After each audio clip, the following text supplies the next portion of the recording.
नमस्कार दोस्तों। Basic astrology class 11 में आप सबका स्वागत है। अभी तक के हम लोगों ने ये जाना कि ग्रह क्या होते हैं, राशियां क्या होती है, कुंडली का स्वरूप क्या होता है। इसके आगे चलते हुए ये जानते हैं कि ग्रह जब किसी भी राशि में कुंडली में बैठता है तो वो कैसा रिजल्ट देगा, किस आधार पे हम प्रेडिक्शंस निकालेंगे। ग्रह जहाँ जिस राशि में बैठा है, ग्रह की उस राशि का संबंध आपके प्रेडिक्शंस को मैटर करेगा।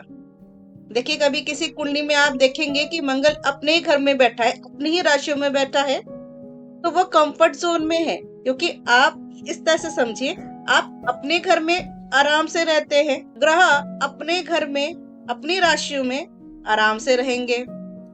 उच्च राशि ग्रहों ने उन राशियों को जीत रखा है, उसमें वो बहुत अच्छा रिजल्ट देने वाले हैं।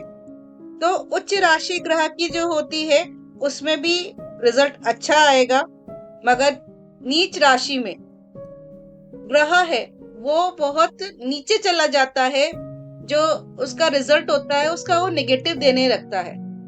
अब आइए समझते हैं, जो भी हमने आपको बताया उसको डिटेल में जानते हैं।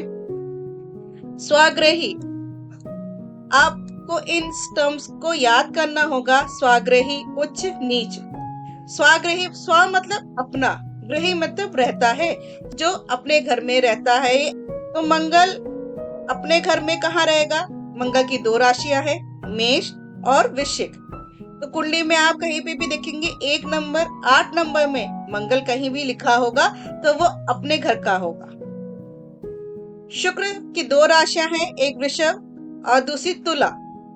वृषभ को कहीं पे भी देखेंगे 2 नंबर में 7 नंबर में, तो आप ये कह सकते हैं कि शुक्र जो है अपने ही घर का है, स्वाग्रही है। आपको ये ध्यान रखा होगा, स्वाग्रही ग्रह हमेशा शुभ फल ही देगा, क्योंकि आप अपने घर को नहीं बिगाड़ेंगे।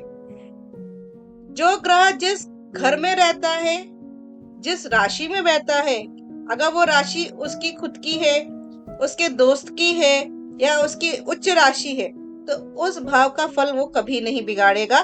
ये एक सूत्र होता है कुंडली का। तो इसलिए आपको राशि और राशिपति हमेशा पूरा सीक्वेंस वाइज याद करना होगा कि कौन सी राशि किस ग्रह की है। उच्च राशि उन ग्रहों की वो राशियां जीती हुई होती हैं। जैसे सूर्य की मेष राशि जीती हुई है, सूर्य यहाँ पर बहुत अच्छा रिजल्ट देगा। गुरु की कर्क राशि जीती हुई है, तो यहाँ पर गुरु अच्छा रिजल्ट देगा। मंगल शनि के घर में उच्च का होता है। ऐसे सूत्र हैं, मगर यहाँ पर आप कोई क्वेश्चन नहीं उठा सकते कि मंगल और शनि तो शत्रु होते हैं, तब भी मंगल शनि के घर में उच्च का होता है। देखिए, मंगल शनि में मंगल ने शनि पे जीत पाई है, इसलिए वह उनके घर में उच्च का होता है। ग्रहों ने तो कुछ राशियां जीत रखी है, तो कुछ ने हारी भी होंगी। मेष लगन में आप देखेंगे सूर्य उच्च का है तो शनि नीच का है। यहीं पर तुला लगन में सूर्य नीच का है तो शनि उच्च का है। अगर इन दोनों का कहे तो परस्पर इन लोगों ने ये राशियां हारी हुई हैं।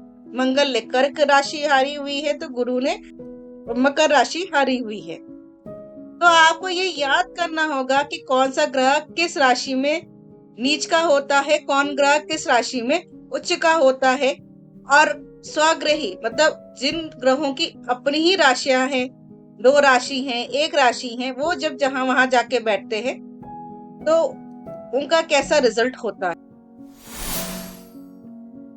आइए देखते हैं कि इस डेमो कुंडली में उच्च नीच राशियां कैसी देखी जाती है ग्रहों की।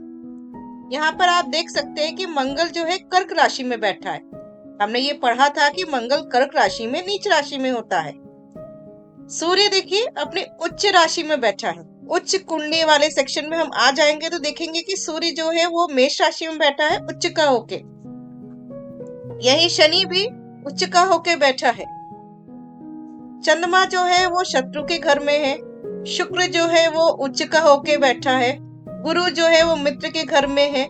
बुध अपनी स्वराशि और उच्च की राशि, बुध एक ऐसा ग्रह है जिसकी स्वराशि भी कन्या है और उच्च की राशि भी कन्या है।